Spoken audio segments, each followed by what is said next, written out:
In this video, I'm going to teach you how to use gratitude as a way to start loving yourself more. And if me just saying that turns you off, all the more reason to watch the video. Hi, my name is Michael Ian Cedar, and I am the host of the Gratitude Slam. I am a mindset and gratitude coach, and I am also the host of this video blog, Gratitude of Attitude. And I want to start off by saying, I love myself. I do. I actually do. I can truly say at this point in my life, I love myself. And what I can also say is I didn't always love myself. I always didn't like myself. And I'm to a place in my life that I can say that and I can share that.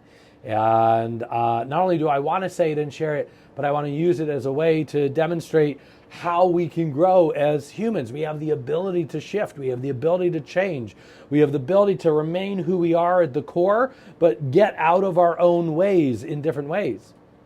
I actually recently met with a friend who I was working with 2 decades ago, and she said, well, you always liked yourself. You always loved yourself. And in that time that I first met her, I did not. She's like, well, that was a pretty good mask you put on. And I think that's the best word.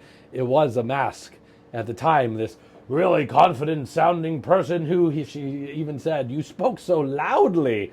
You know, I was like, well, that loud speaking was me clearly overcompensating for the fact of like, well, if I speak louder, people won't realize I don't like myself and I don't love myself.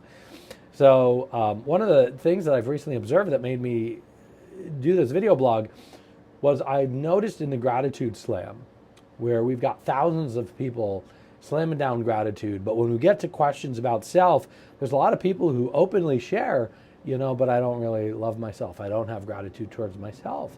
And I see that, man, and I hear it, and I totally feel it. Because, right, you spot it, you got it, and I know what that's like to have that. And I'm so grateful that those individuals are actually sharing those words in that forum, inside the Gratitude Slam. Because I wasn't saying it anywhere, not to myself, not to others. And so I think there's great growth opportunities. We can only act on what we're aware of in the moment. And that's why I built the Gratitude Slam, is because I had my own anxiety and guilt and darkness, and it was my way to just share myself and the optimistic parts of life. And so I want to be able to expand and extrapolate more self-love out of the Gratitude Slam for myself and for others.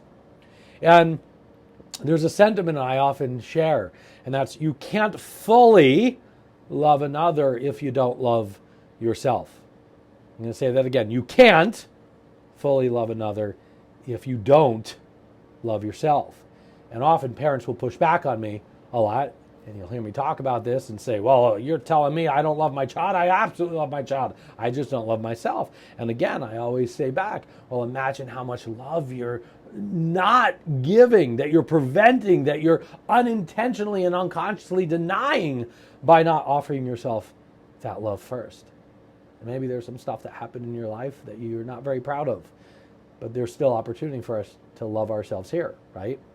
Just like an apple can't pour orange juice, someone who can't feel love for themselves will miss out on pouring love into others and opportunities to pour deeper love. We can't give what we don't have. And, right, the reason gratitude plays a role in this is we get what we focus on. And what we resist persists.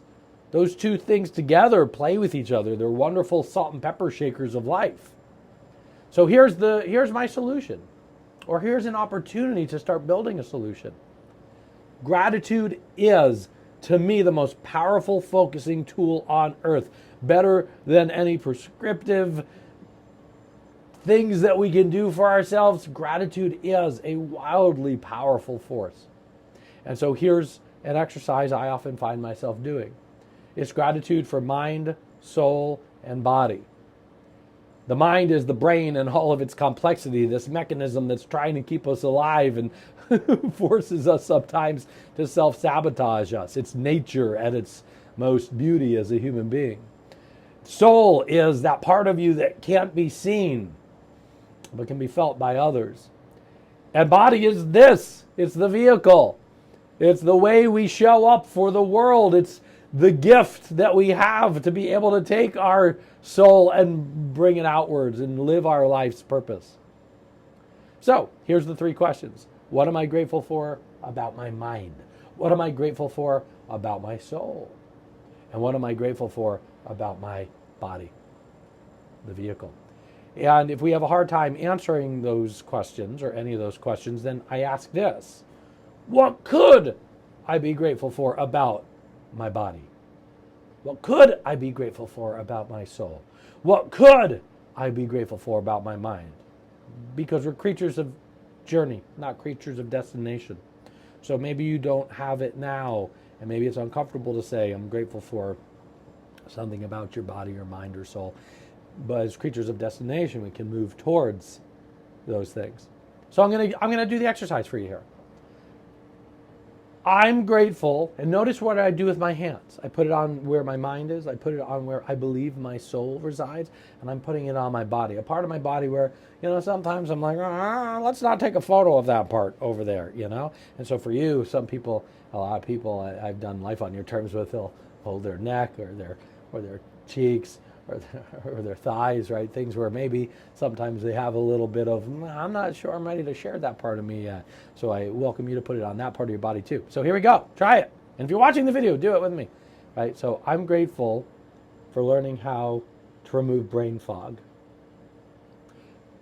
I'm grateful for my connection to source energy. I'm grateful for my incoming wisdom hairs. They're starting to gray a little bit. You can see them. And I'm like, I've earned these. Your turn. Pause the video if you need to do it. Do it right now. Don't leave the scene of activity without action. Look, as human beings, nothing has meaning but the meaning that we give it. I'm going to say that one again. Nothing has meaning but the meaning that we give it. So if we assign things in our life with a meaning that it's bad, then we're going to be picking up more of that of which is bad. So if we go, I'm not grateful for this or not, that's okay. I'm not taking that away from you, but you're going to keep attracting all of those sentiments and thoughts, and you're going to see exactly why you shouldn't be grateful for those things. But if you assign meaning that I'm grateful for the wisdom hairs, I'm grateful for my belly because I recognize it's there. I can do something. I can optimize it to work with my mind. Then what we'll do is we'll pick up more of what we're grateful for. We'll pick up more of what we're doing because we're focusing on it. Look, I can tell you from the other side of the fence, it's an absolute remarkable experience to love yourself. And even if you do love yourself now, it's such a remarkable experience to keep finding new ways to love yourself. Like Lauren and I, my wife, we were constantly saying, I didn't know I could love you more. Because it's not that we love each other more, we find new ways to love one another. And that makes us love ourselves even more. And so what if we all took this time to build this muscle? Because what I find that has happened is it creates a flywheel effect, right? You have momentum all of a sudden. And when we love ourselves more, it's easier to say no to others so that we can say yes to ourselves. It's easier to uphold our values and live our non-negotiables and not have incongruence in our life. It's possible to start seeing a vision and a roadmap for the life that you want. And also, once you start having that self-love for yourself even more, even if you have it now, we start feeling worthy, deserving, and we see that we've earned, that we own the right to have that vision and that roadmap that we want in our life. Look, if you told me during my darkest times of life that I could feel the way I feel now, I would have been like, hocus pocus, alakabam. But at the time I was just looking for temporary relief, and that's enough of a reason for me to practice the gratitude. I never expected what came out on the other side. The mere faith that, hey, what I put forward, and when I focus on gratitude, that's fuel to keep me going. The faith that there is another side of that fence, or another fence to cross, or a higher, greater opportunity to serve those around you, that's great. So here's what I want you to do. 7 days of ritual of gratitude for mind, body, spirit. Say it out loud, journal it, do both of those things, and tell one person you're going to do it. Maybe they want to do it with you. And if you want, go onto the Gratitude Slam and say, hey, I want to do this week's challenge. Will anyone do it with me? Do it with a complete stranger. Look, a lot of people ask me all the time, will this work? I don't know. For some people, there's instant opportunity. There's instant results. For others, there's at least instant clarity of, wow, I didn't realize how much I loathe this part of me. Or I didn't realize, wow, I'm seeing that there's opportunity for me to really lean into myself so I can lean into others and love others. And maybe you'll just get the awareness of like, hey, maybe it's time to read a book. Maybe it's time to find a mental health specialist. Maybe it's the realization that I just want to spend more quality time with people who unconditionally love me. And stop surrounding myself with these narcissistic personalities that I keep bumping into. Because as empaths, we often run into that.